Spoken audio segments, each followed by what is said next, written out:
Hi అందరికీ నమస్కారం. మనం చాప్టర్ 35లో ఉన్నాము.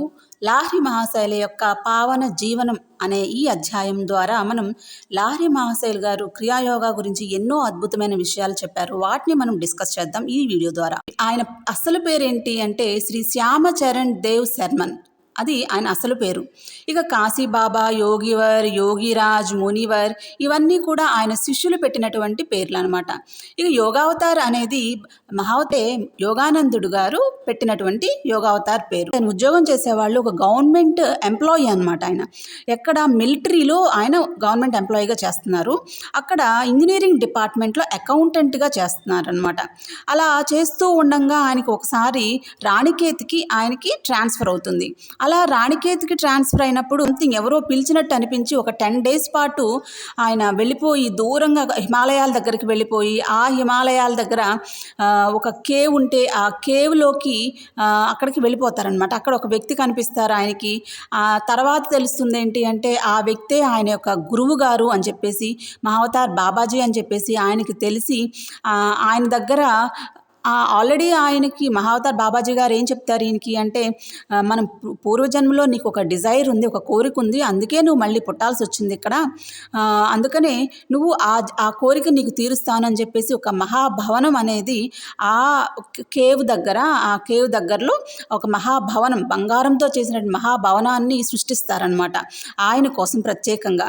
ఆ తర్వాత బాబాజీ గారు ఆయనకు ఒక ప్రామిస్ చేస్తారు, నీకు ఎప్పుడు కావాలంటే అప్పుడు నేను నీకు అవసరమైనప్పుడల్లా నేను నీకు ప్రత్యక్షం అవుతాను అని చెప్పేసి ఆయనకు ప్రామిస్ చేసి ఆయన్ని తిరిగి ఉద్యోగంకి పంపించేసి క్రియాయోగాన్ని అందరికీ తెలియచేయమని చెప్పేసి చెప్తారనమాట.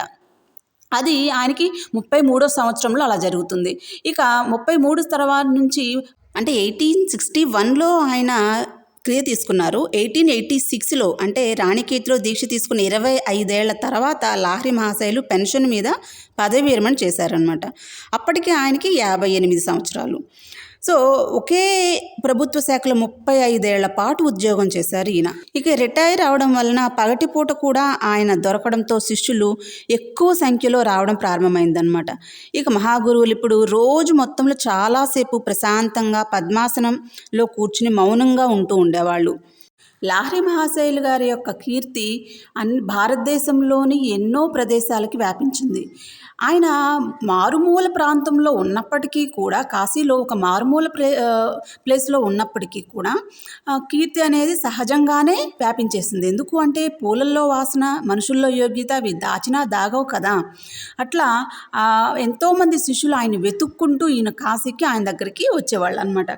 అలా వెతుక్కుంటూ వస్తున్నప్పుడు కొంతమంది శిష్యులు ఇదంతా చూసి, అరే ఇంత మంచి సబ్జెక్టు ఇక్కడే కొంతమంది వరకే అది అయిపోతుంది, కాదు ఇది ప్రచారం చేయాలి, క్రియాయోగాన్ని అందరికీ తెలియజేయాలి, మనం ఎక్కువ ప్రచారం చేద్దామని చెప్పేసి గురుదేవులను అడుగుతారు. లాహిరి మహాశయులు గారేమో దానికి ఒప్పుకోరనమాట. క్రియా కుసుమ గంధాన్ని సహజరీతిలోనే వ్యాపించనివ్వండి అన్నారు ఆయన. క్రియా బీజాలు ఆధ్యాత్మికంగా సారవంతమైన హృదయ క్షేత్రాల్లో తప్పకుండా మొలకెత్తుతాయి అని ఆయన అభిప్రాయం అన్నమాట.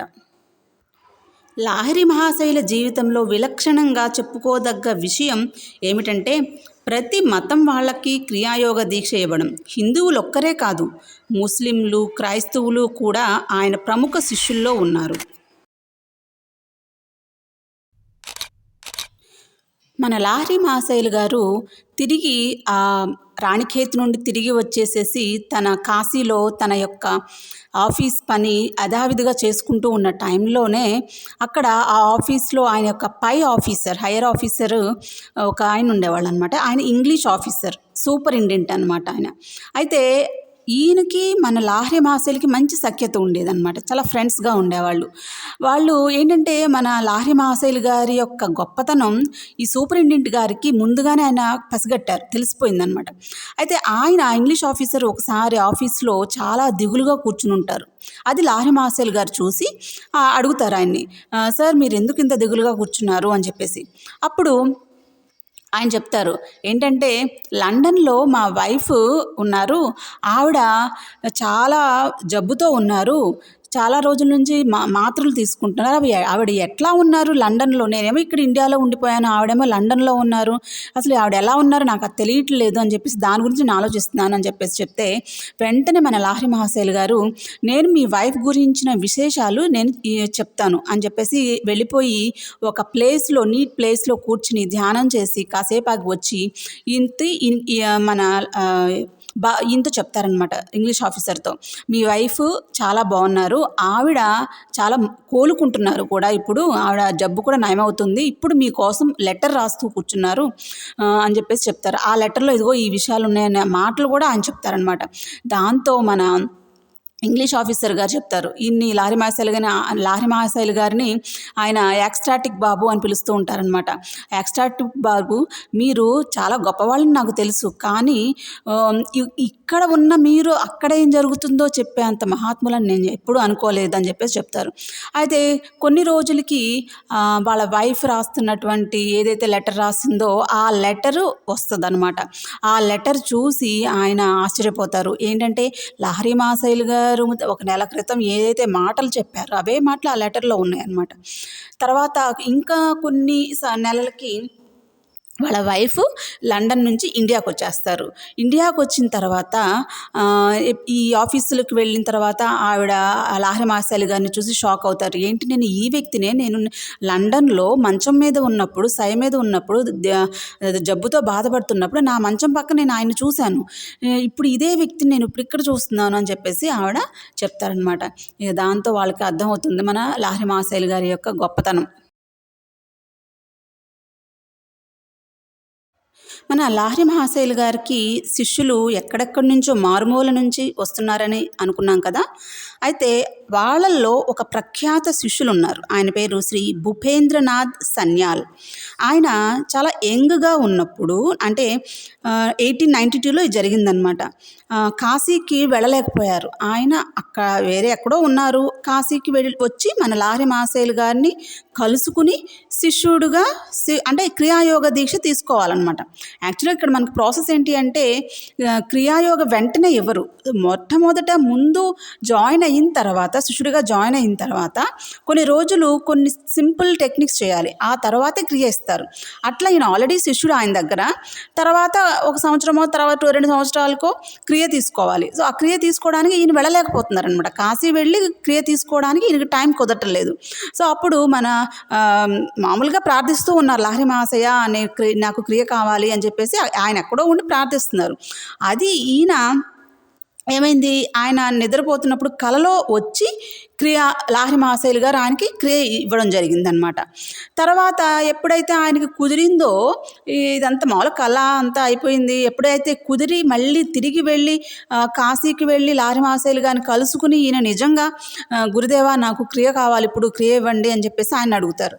వెంటనే మన లాహిరి మహాశైలు గారు అంటారు, భూపేంద్ర నీకు ఎప్పుడో నేను క్రియ ఇచ్చేసాను కదా అని చెప్పేసి ఆయన చెప్తారనమాట. కళలో నీకు ఆల్రెడీ నేను క్రియ ఇచ్చేసాను అని చెప్పడం జరుగుతుందన్నమాట.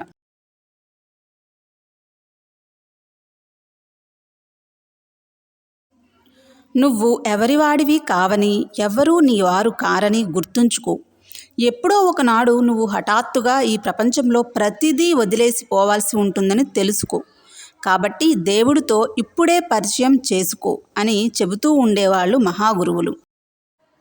ఎడతెరిపి లేకుండా ధ్యానం చెయ్యి. ఏ విధమైన క్లేశము లేని అనంతత్వంగా నిన్ను నువ్వు తొందరగానే చూసుకుంటావు. శరీరానికి బందీవై ఉండడం మానేయి.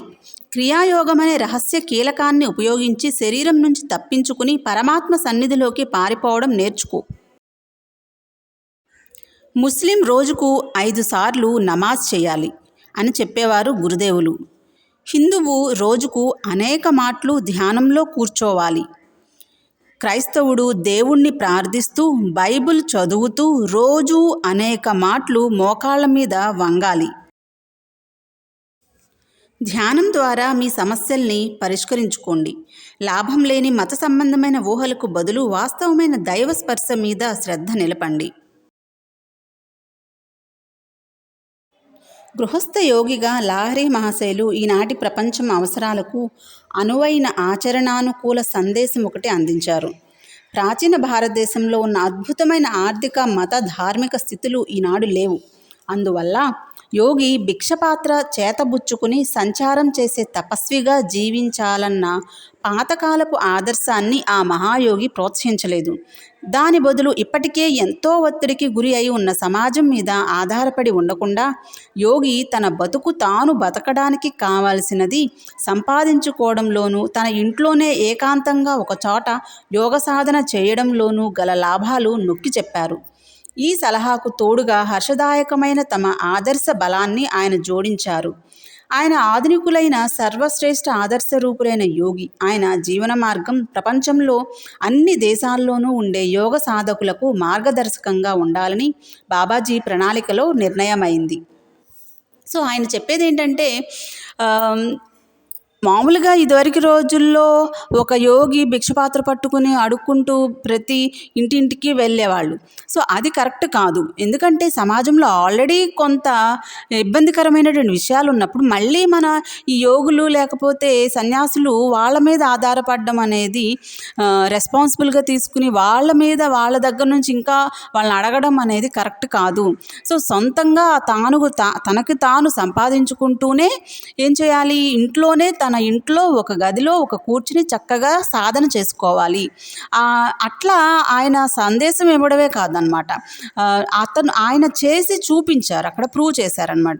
సో అది మనం లాహిరి మహాశైల్ గారి యొక్క మహోన్నతమైనటువంటి జీవిత విశేషాలు మనం ఈ వీడియోలో తెలుసుకున్నాము. మళ్ళీ ఇంకొక చాప్టర్తో మళ్ళీ మీ ముందుకు వచ్చేస్తాను. అంతవరకు సెలవు. నమస్కారం.